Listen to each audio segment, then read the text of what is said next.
There we go. There's always something that I miss. Hopefully you can hear me now for anyone who's here. Welcome to the final day of the 4th annual Rock the R Week. Today we're talking to Amy Graham, and I'm selfishly using this as my own personal Q&A session about her R course that she just put out recently. So I am going to bring on Amy.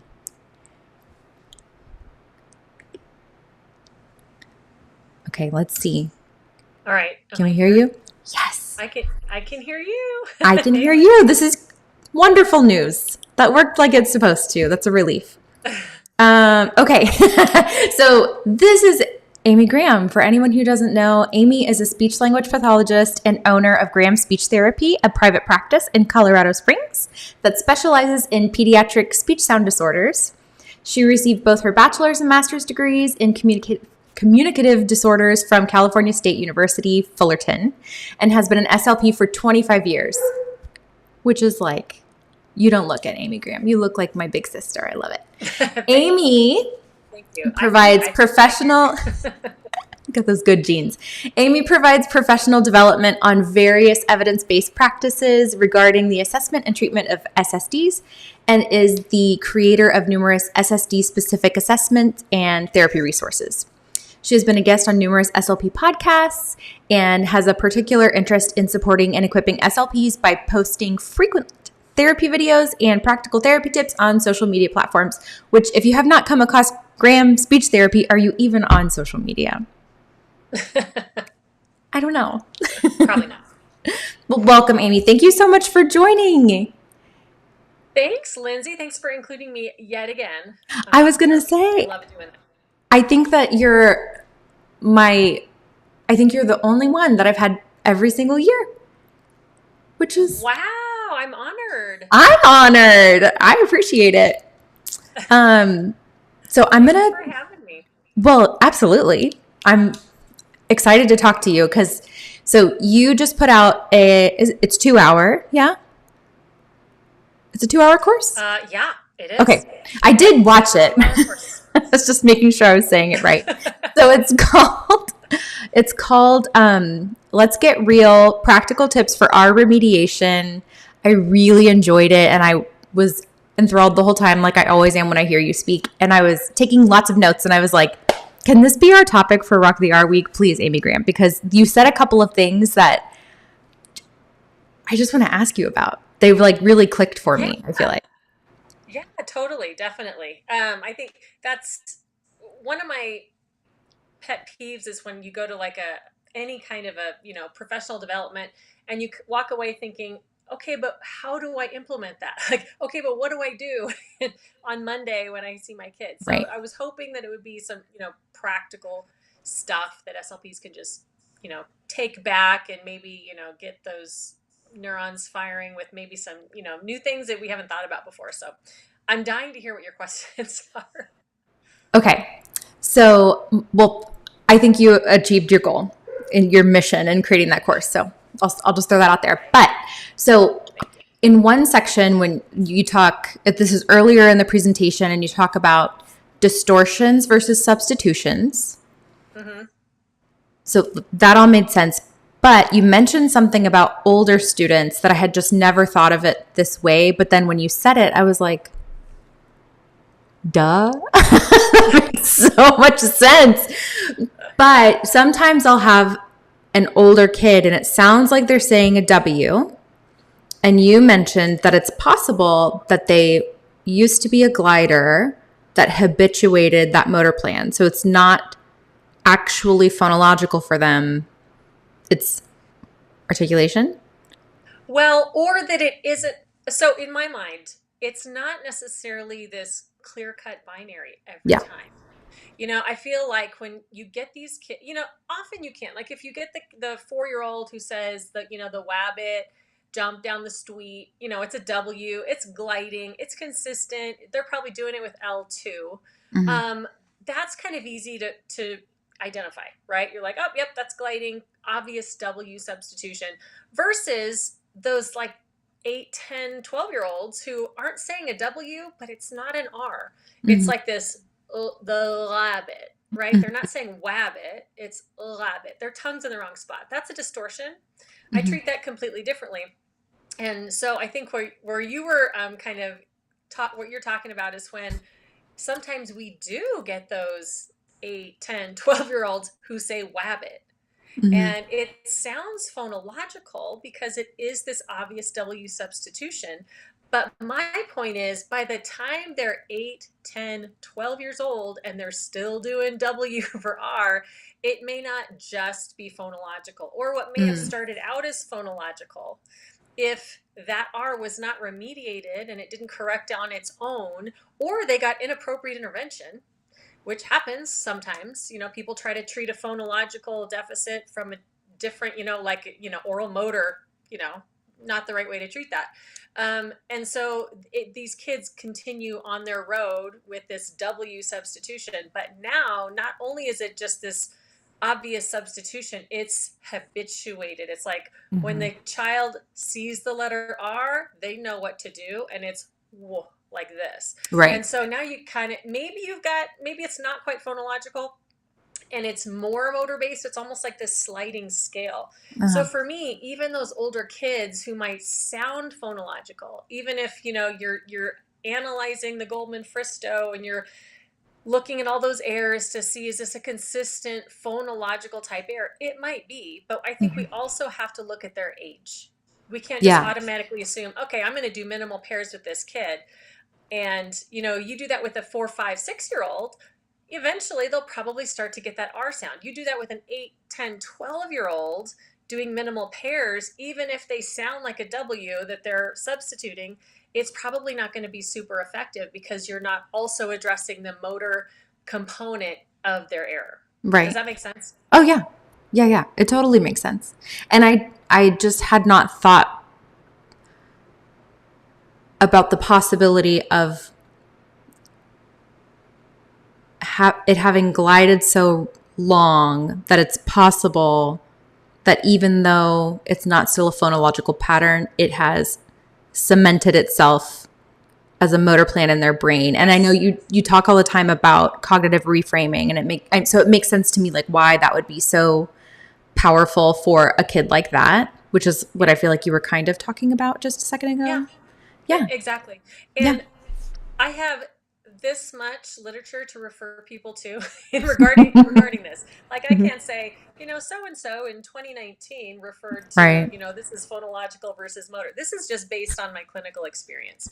So this Uh, is just what I'm seeing. So, however, yeah. I was just talking to somebody the other day about, I think a lot of that happens when we let these kids persist in that gliding because we think we have to wait. And I'm apologizing already because I've been out of town, so I haven't watched your other Rock the R Oh, no problem. sessions. So Yeah. if that's already been covered, but I think a lot of us think, well, it's not age appropriate until a certain age. And so we want to wait, like, oh, let's wait till they're 6 or 7 or even 8. And Hmm. by that, it's like, oh, it's starting to become this ingrained motor pattern or motor plan for these Right. kids. And now you've got two things going on. So I think that was my part of that course too, is like, hey, don't wait. If Yeah. you've got, I think it was 2022, and I might be getting this wrong, but I think it was Holly Storkel and I can't remember the other researcher, maybe Kruger, who looked at a group of 4 and 5-year-olds and a group of 7 and 8-year-olds. And they looked at, okay, how long does it take to teach each group the R sound? And what they found was it takes about the same amount of time. So you've got your 4 and 5-year-olds and you've got your 7 and 8-year-olds. And if Hmm. it takes about the same amount of time to teach a 4 or 5-year-old the R sound as it does when they're older, and they're already on your caseload, oh my gosh, just Yeah. try it. Just start to get it, to help them get it so that they're not 8, 9, 10, 12 Mhm. still working on that R just because we waited too long. And now it also, on top of that phonological aspect, we've got this ingrained motor pattern. Right. It's like a muscle memory issue You with them know, now. I'm putting you on the spot a little bit. Yeah, Okay. go ahead. But that article you referenced just Yeah. now, which I'll get with you, I'll make sure I find the link and I can put that under the replay. Mm-hmm. Do you remember? So you said it takes the same amount of time, whether they're like the 4-year-old or the older. Was that just for elicitation or was that for like remediation? Oh, I want to say remediation. Okay. Like it took the same amount of sessions. The 4 and 5 year olds required a little bit longer session, I believe, just because they're a Okay. little bit squirrely, but the 7 and 8 year olds. But I believe it took about the same amount of sessions. Mm. Don't quote me on it. Maybe we'll get the link. We'll find the I link for know you. that's. But So, did I you want to say memorize this remediation. article, Amy Graham? Did you memorize it? Because I Well, have questions. I did not. I did not. Sorry. But here's the thing. If what we know about stimulability too is if a child is stimulable for a sound, meaning if they can produce the sound given a model, Hmm. that child is likely to acquire that sound on their own anyway. Right. So if we can get a child stimulable, even if it is just, oh, we got them stimulable in this amount of sessions, then if they're young and they're stimulable for it, that tells me that kid's likely it's gonna emerge on its own anyway. But we'll Hmm. figure out about what that article looked at. Okay. Yeah. Now that I'm processing through it, because well, I love talking to you about this stuff. My brain's firing in so many directions. So on one end, the younger kids, I have had kids who if we get the R quickly, Mhm. and they do, it's so, I love it when this happens because it doesn't happen that often, at least for me. But when they get it and then it just starts to carry over like left and right every session, I'm like, It's so exciting, it's isn't it? I so love it. exciting. And I tend to let the parents know, especially when they're on the younger side, like if they're kinder, first grade, they're like Hmm. emerging readers. And I'm like, I don't think you need to keep seeing me every week. Like Yeah. let's step back and I'm going to check back in 6 weeks or a couple months and see how it's going. And I have yet to have any of those kids need to come back to me. Parents And are always really happy with their progress. that's the cool thing about phonological types of deficits is that Hmm. when you do get that learning starting to happen, because it's not primarily a motor based issue, it Right. really does. Like the ball just starts rolling and they start acquiring new sounds, maybe even that you haven't been working on, but you're just through what you're doing and the sounds that you're addressing in therapy, that broad generalization that interclass generalization, across class generalization starts to take hold too. Now Hmm. that's different from like if I'm seeing a 12-year-old where I'm teaching the Right. R sound from a motor perspective, like we're really like getting that tongue in the right spot and learning this new motor plan. It's Hmm. a different situation. Like, we got to work with those kids. But yeah, the younger ones, that's so much fun. I love that. So exciting. And now the I have two kids in mind and we did have to work on elicitation. So but we didn't spend much time on a phonological approach because once they got it, it just kind of exploded. So would that Oh, love it. be where it like on a speech sound disorder spectrum between Yeah. phonology and articulation? Like, would you consider It that? depends. Sometimes it depends too on how aware or self-aware kids are, because Yeah. sometimes that kind of makes up for it too. Like I've had younger Mm. kids or even older kids, really, who have like this motor-based error. I'll use my sister as an example. So she was technically one of my first private clients because when I graduated from graduate school, she still had a persistent lateral lisp as an adult. And so she asked me, okay, can you help me finally fix this? And I'm like, I had, how many how many classes do we have Yeah. on lateral lisps? Yeah. None. Yeah. So I just worked with her for like a minute, literally like a couple of minutes, and said, well, this is where your tongue needs to go in order to make an SH and a CH. And I told her in 5 minutes she had it down, and I never heard her lateralize again. But that's not because it was just like, oh, I've learned the rule. It was because she was really self-conscious and really hyper Mm. vigilant in understanding, okay, I know where that sound's going to pop up as I'm talking. And so it Interesting. really clicked with her. So I feel like there's so many variables. It's kind of hard to Yeah. tell because it can be both. It can, there's just so many things. You have these kids who are, super bright or super self-conscious who might get it really quick. Super motivated. And it could be a motor based issue, but Yeah. because there's something there, it's top of mind for them, that Hmm. yeah, they can correct it quicker. So yeah, I don't even think that's clear cut. I feel like, sometimes That's that doesn't even tell me, well, what was the nature of their Right. deficit. It's just, there's a lot of variables to consider. Well, and I've never really, I was just so happy. I was like, I wasn't asking questions. I'm like, great. Yeah. Bye. Thank you so I don't much. care what it was. Yeah, who cares? You got it. Okay. Exactly. But I'm curious, your sister, have you ever asked her how long she had to really focus on it before? I'm assuming now it's just her Oh, natural it's speech. second nature to her. No, Yeah. that's a great question because I tell she'll tell you I have said I never heard her lateralize after those Yeah. 5 minutes that we worked on it. But I don't know how long it took her to stop having to think about it. That's a I would great question. I'm love, gonna have to ask her. please do. I'm really curious because I have a teen and I feel like I wish that piece were there. Yeah. I think, where like, I don't know if, yeah. Well, I tell you, because I have a lot of like a lot of older kids. I feel like I Hmm. always have a teenager on my caseload at some point. Um, at any given point, really. And Yeah, what I tell my kids is, I don't actually want you to have to think about using this sound. I I know. want this sound to just, I want it to be muscle memory. I Hmm. want to say, I don't want you to have to, when I'm asking you to tell me about your birthday party last week, I don't want you to have to think about, okay, my R sound is in these 10 Hmm. words that I'm going to use. I don't want you to have to do that. And so that's why we incorporate motor learning principles, which I talk about in the course, and Hmm. how you practice what you're practicing, the duration, the frequency, the little ways that you can tweak how you practice your targets, that incorporate motor learning principles into what you're doing, so Hmm. that really it turns into you're creating a new motor plan. Or like I tell my kids, we're making muscle memory happen so that you don't have to think about R. It Right. just automatically pops out. When you tell me, oh, I see a rabbit, and you see a rabbit walking down the street, you're not having to think about where your tongue goes. It just automatically pops out because you've been practicing it. You've been getting this distributed practice throughout the week. We've been doing Hmm. random practice in our sessions. All these different ways that we can tweak what we're doing in our sessions can kind of help that happen.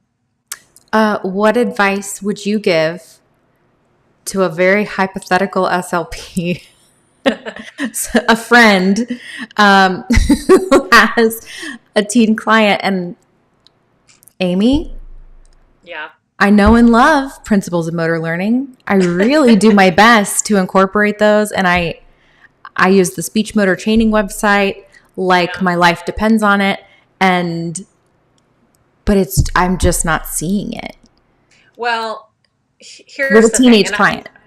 I'll talk about my other course I got coming out. I have a webinar coming out next month. It's an hour all about Oh, that's generalization. right. I'm excited. Yeah. I know it's my so and yeah, it's starting to get really close to being sold out. So it's an hour. We're going to talk about that. And that's going to be a part of it because you kind of have to, for my older kids, and I've told this before. Once you get to a certain age, you got to have some kind of buy-in from that kid. Hmm. And so I've had talks with parents saying, I know he's in sixth, and this is when I was back in the schools. I tell the story in the course. I was working with a fifth or sixth grader, I can't remember, and he hated coming to speech. He didn't do homework. He could get Yeah. the R sound, but he hated it. He didn't Yeah. care. He wasn't motivated. It was the lamest thing in the world to come to speech. So I talked to mom and I said, he hates this. Why are we pulling him out for something that he doesn't care about yet? And that's what made mom feel better, was yet. I told her, at Hmm. any point, if he wants to come back and see me, I will put him right back on. Like, we'll get to it. And guess what happened? And he'd been in therapy for years, and this Hmm. had not corrected yet. He turned 16 and he wanted to be in the school play. Hmm. And all of a sudden, he really wanted to correct it. And he was Hmm. all of a sudden motivated. And 2 months later, it took us 2 months. It was generalized to his spontaneous Yeah, speech. that's awesome. So, sometimes those are hard conversations we have to talk with parents about. Hmm. Um, but and I think saying, let's take a break from therapy is not, oh, well, he'll never fix it. Right. He's not at the point yet where, like, that cost benefit analysis is like, it's costing too much for not enough benefit right now. Yeah. So I think sometimes that's the case. And Yeah. my teenagers who have done really well are motivated. Hmm. and they are determined. And I give them, granted too, some of the, and we'll talk about this in the webinar, but the homework I give is 2 minutes. That's it. Yeah. I don't want you doing it any more than 2 minutes because that's doable. I mean, if you have, if you remember Hmm. what it's like to be 16, you got, Hmm. baseball practice and band and whatever. They got a lot Oh, of stuff yeah. going on.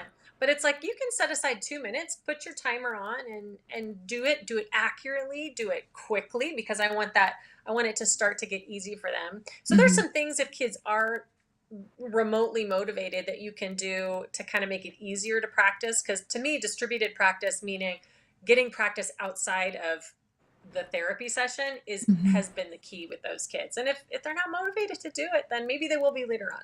Yeah, yeah. I know. I think, yeah, I need to think through some of that because I know I also have had kids, and I think that's kind of the case with this one where, um, well, I mean, this kid has done everything I've asked. They're lovely to work with. They do their homework as far as I can tell, but I think they are self-conscious. Mm. So we spoke about how like, okay, this summer let's hit it hard, and we're about to have our last session, and I'm like, what if you go into the next school year and you're using your new R at school? Yeah. And then that way, like summer hopefully is a nice time to implement that because then maybe Mm-hmm. it's not so obvious, but we'll see. Wish me luck Well, on. and I was telling, like the girl I was talking about in my R webinar, I told her, I'm like, okay, let's embed in your life some targets that you're going to have to say all the time. And Mm. she played a sport and she had all these girls on her team. Like, who has R in their name? Like, let's practice Yes. Oh, those. So yeah. when you're yelling out their name, like, that's the Absolutely. R that you're going to nail every time. Yeah. And so, yeah, like just kind of getting creative and thinking, how can I help this kid be more cognizant of, okay, when is that arc coming out? How can I practice it in more real life situations? And Hmm. really, she was excited to be like, oh my gosh, they're not going to believe I can say the R sound when I say their Oh, that's name. awesome. So, I yeah. love that. But it's different for every kid. Yeah. Well, I can't wait for your course. Thanks. For the next one as well. Okay. My next question, and then I'm going to try to get to some of these coming through in the chat. I'll try not to, I'll try to stay on topic. You just keep saying these brilliant things, and I'm like, ooh, what about this, Amy Graham? Okay. So you spoke about balancing an articulation and a phonological approach. And something I've always kind of gotten caught up on is when you need to work on elicitation with a phono kid, Yeah. like what if they can't get it? And so you Mm-hmm. mentioned especially for younger kids, you'll accept an approximation so you can at least start working on discrimination like in minimal pairs or Oh, yeah. whatever. Mm-hmm. But then my fear is habituating an incorrect motor plan because even in a phonological approach like minimal pairs, you still need higher trials, right? Yes. Here's the thing though. For me, just because I'm accepting closer approximations doesn't mean I'm not always continually shaping it. Okay. So I will say, like, if it's, read and weed, let's say we're doing minimal pairs and they're like weed, weed. Well, that's obviously a W. But if I get Mhm. read or if I get weed, lead, I'm like, oh my gosh, you didn't use your lips, you used your tongue Got it. more. That was so much better. Now let's see if we could pull our tongue back a Yeah. little bit. Or Okay. Yes, let's yes. curl it a little bit. So I'm always like, that was great. So I'm always being encouraging. Hmm. Um, and where if it were like a 12-year-old and it was lead, I'm like, okay, you know what, let's not work on words right now, let's go figure out where your tongue needs to be. Yeah. And I'm going to be much stricter about making it a crisp R before we start practicing it, because that really is going to get that negative practice, which we don't want. Which Right. with my younger kids, if it's phonological, the primary issue is not necessarily motoric. Hmm. So there, for those kids, most of the time I'm okay with like closer approximations, but we're always Hmm. shaping it. I'm Gotcha. always like, oh, that was so much closer. And I think, is it Rebecca who has this sliding scale from Adventures in Speech Hmm. Pathology, where she's always like, was it close to my R or was it right here? She Hmm. had, she kind of helps them identify how much closer was it to an versus a w, that Hmm. W sound. So yeah, I mean, I'm accepting it, I guess. I'm Okay. encouraging, like, that was closer, but I'm still shaping it Gotcha. with all Okay. those So moments sort of of change. like two different trains of thought on the feedback, giving feedback Yeah. on the minimal pair, good job, but giving feedback on tongue placement. Let's see if we can tweak it. Yeah, and I'm Okay. always, when we're at that point where it's not, this really crisp bar, I'm always Mhm. just like, with any motor learning, we want to give very specific feedback, Right. but we have to be careful with our younger ones that we're not giving them too much. Because that's what Okay. I've come across as I consult with other SLPs and they're trying to, explain to a 4 and 5 year old that their sides of their tongue have to touch their teeth and they Yeah. have to curl their tongue. Like, no, that's probably not going to be super helpful for those kids. Just give one cue, like don't use your lips, use your tongue, right? And let's Yeah. see if we can kind of shape it with lots and lots and lots of modeling and multisensory cues. But yeah, it's for me anyway, it's just going to be different depending on the age of the child, the type of error, and that kind of thing. Okay. That makes sense. Thank you. Yay. So I'm looking at the chat. Can you give an example of how you incorporate motor learning principles into correction of R?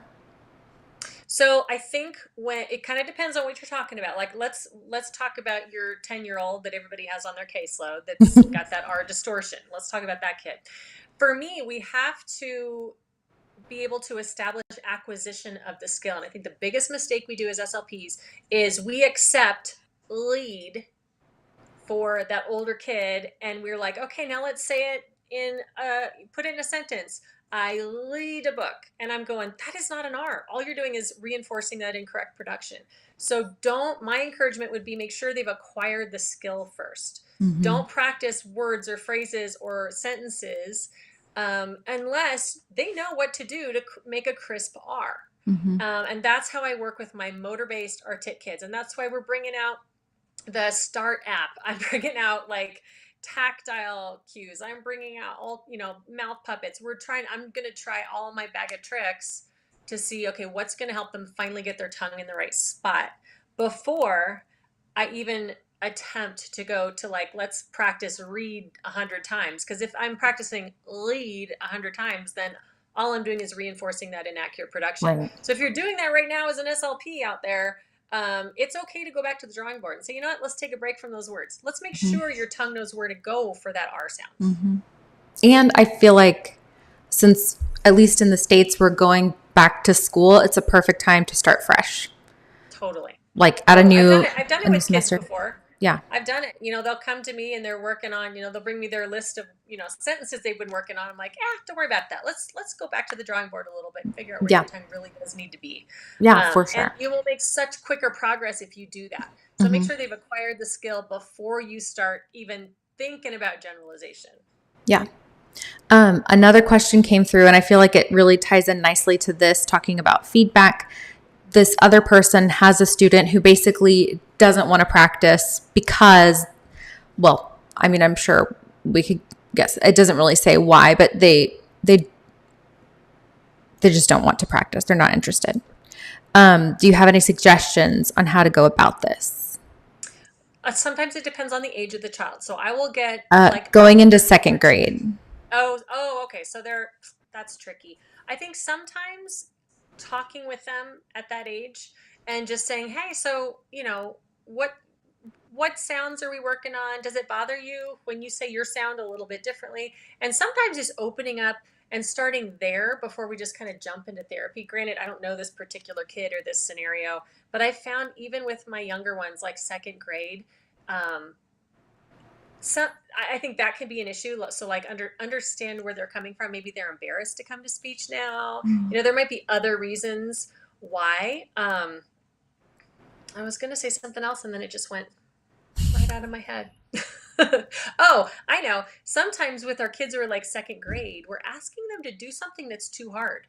And so if that's what we're doing, if we're doing all of these, I don't know, maybe we're not being encouraging enough for them. Maybe they need to feel like they're doing better than we think they're doing. And so we need to maybe back up and simplify the task so that they can have some success. Because I think sometimes I've asked kids to do things like, word level or, I'm giving them too many cues and it's just too much for them. So sometimes reading the room and knowing, maybe this is too challenging. Maybe I need to back up and let's just work on, can you make your tongue wide? Can you curl it? Can you hear the difference between weed and read? Mm-hmm. Sometimes just kind of backing up and like choose something that they're going to have a lot of success with. That can kind Mm-hmm. of help with that buy-in too. And I would like to add, kind of going back to that sliding scale you mentioned, using visual analog scale is like a fancy word for something like that, where if you have some kind of rating scale and you can show the child where they're moving along that scale, I feel like that can be really motivating because you can give them credit for any kind of change that they're doing. And then all of a sudden the goalpost isn't all the way at the end, you can't see my hand, isn't a perfect R. It's just to get closer. So I think that can be helpful. And then when giving feedback, I try to incorporate things like, I heard you change it. Yeah. Ooh, like, I mean, let them know it's exciting. You're doing well, even though it's not quite it, but you don't have to focus on that part. You can just focus on, I heard you do something different. That's great. Yeah, absolutely. Because even our teenagers need to feel like they're having some success too. Yes. So I think finding where you can be encouraging can make a difference. For sure. And by the way, the SLP also needs to feel like their success because it can be brutal. It can be so rough in sessions like that. Sure. Amy, it's already, but do you have time for more questions or do you need to go? A minute or two. A minute or two. Okay. Go-to strategies or tools to show placement and facilitative context. Do you have any favorites? If I had about 30 minutes, I could talk about all of them, or I know. you could go check out Go watch the course. Yes, and I give you a 10% off promo code. Yes, you did. Absolutely. Code Rock the R. I talk about so many different multisensory cues because it's not just like 5 things. I mean, it's like 25 things. Like there's all the different cues, and I would say cycle through. If you're not having success with one, put it away. throw it throw it away for a minute, and then try something else next week, and then try something else next week, and then try something else next week. And once you've done all the things and it hasn't worked yet, recycle it again. Go back through it and say, hey, let's try this one more time. Yeah, you never know. But also, I think some of it is let's set expectations. I've told my older kids, like, hey, this might be frustrating. It's okay. It's okay because it might take us a while. And if it does, I'm not worried about it. So don't be frustrated, even if you're getting frustrated. It's okay. It's normal and it's natural. So kind of setting expectations for, hey, we might be doing this for a little while. Yeah. Yeah. I think that's a great point. Okay. Last one is, do you continue to work with the child if they are stimulable for the sound or do you let it emerge? It depends. It's so many variables. It depends on, are there a lot of other things you could be working on if they're highly unintelligible? If that's the case, maybe it depends on what approach you're choosing. It depends on if you're using complexity approach, I might keep working on it in a cluster, that R sound. If that's the last thing they're working on, but they're 5 and it's stimulable, I might discharge that kid and say, hey, mom, keep me in, 6 months or a year, come back if it hasn't emerged yet. If it's an older child and it is, a motor-based issue, I would keep them on until it's really emerging in spontaneous speech a lot more significantly. So I know, I wish there was one easy answer. It's just, there's a lot of things to think through. And that's why we're so highly specialized and we're so smart and fancy, you guys, because it's not that easy, right? So it's so complicated. These are great questions though. Okay.